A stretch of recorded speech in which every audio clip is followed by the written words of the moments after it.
Look at these two swimmers. Look at the water around them. This is my brother and this is me. I'm the one swimming freestyle, and my brother is actually smoother than I am. How could that be?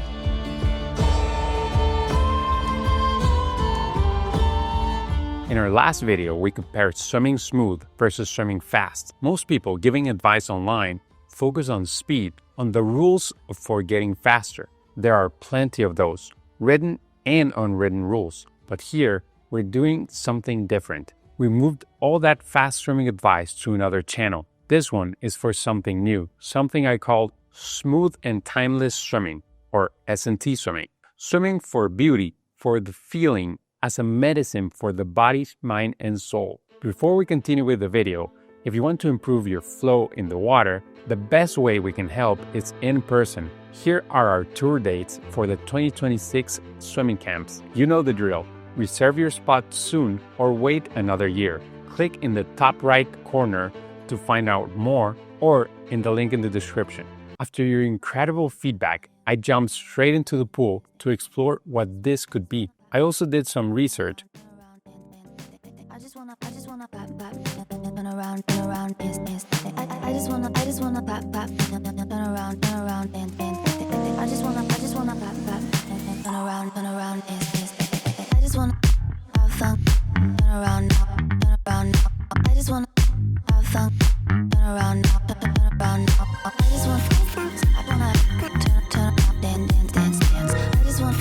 I wanna I just wanna have fun, turn around now. I just wanna now and turn around now, turn around now. I just wanna I wanna turn around, dance. I just wanna I just wanna pop, turn around, and I just wanna pop, turn around, dance. I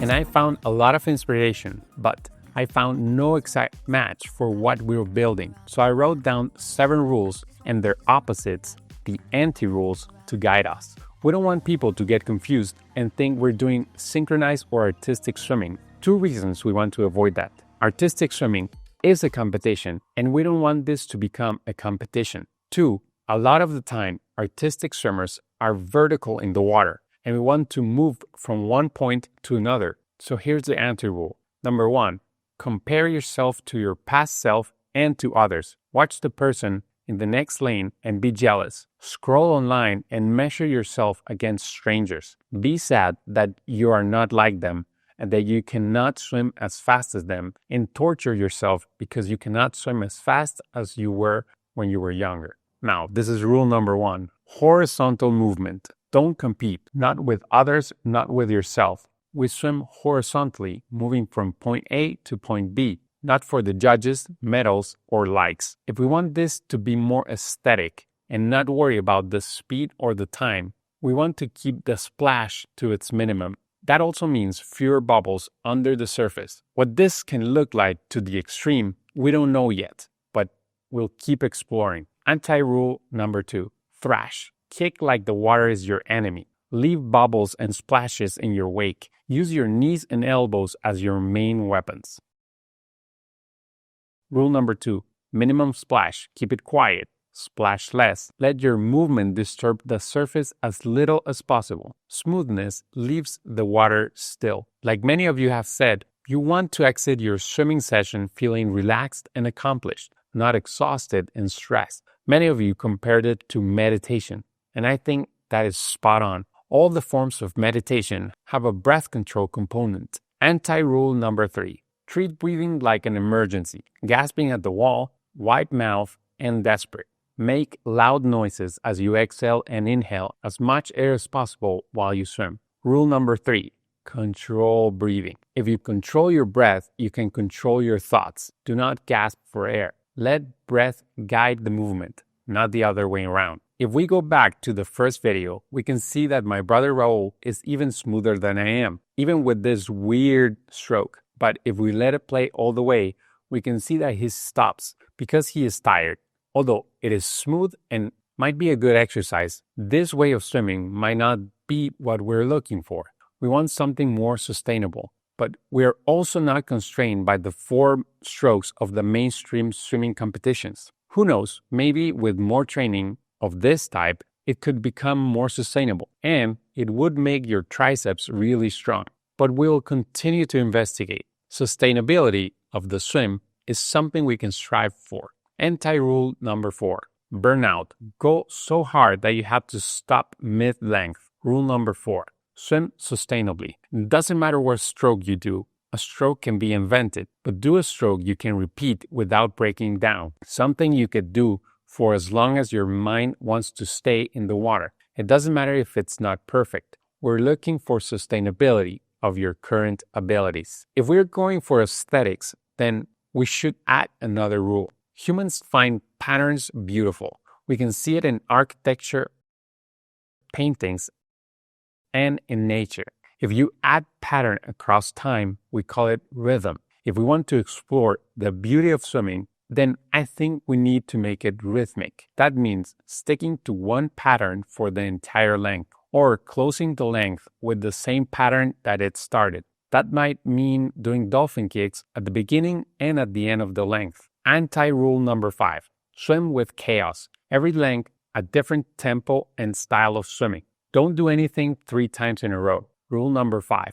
Be rhythmic. Humans love patterns. Find one stroke rhythm and carry it throughout. Close the loop with the same beat that you started. It is no secret that the fastest swimmers are obsessed with numbers. The sport of swimming is measured by numbers: hours, minutes, seconds, and milliseconds in the clock. And meters swam are the essence of the sport. And to train to be the best, coaches and swimmers must be masters of numbers. Numbers are fixed points. They are judges. They are measurable. Once you start introducing numbers, you will start competing against yourself and others. How long did it take me to swim this distance? How long did it take me last time? How long did I swim?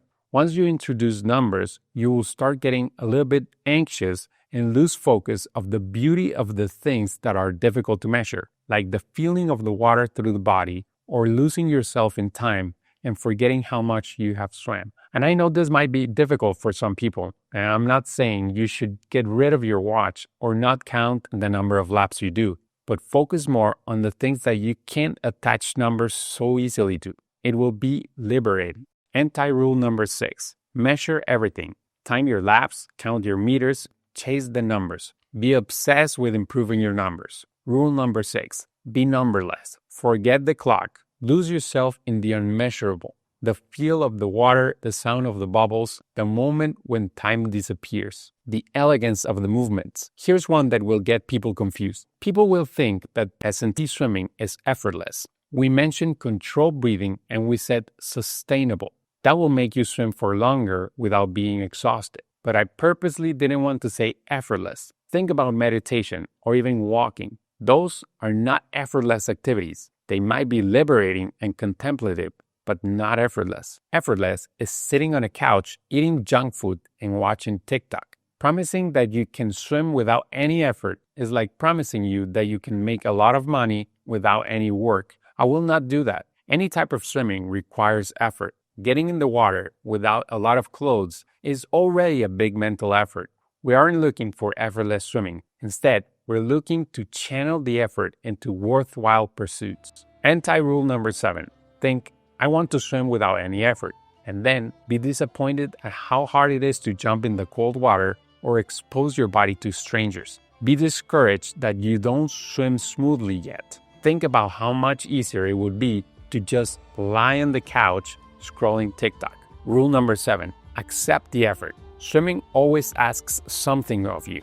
Sacrifice your time, energy, and even the bad moods to the water. This is the start of smooth and timeless swimming. 7 rules, 7 anti-rules. A way of swimming that it's not about being the fastest, but about being the most at home in the water. Which rule speaks to you the most? If you want to download and print these rules, click on this link. Or if you want to watch another video, click here. See you there. Swim smooth.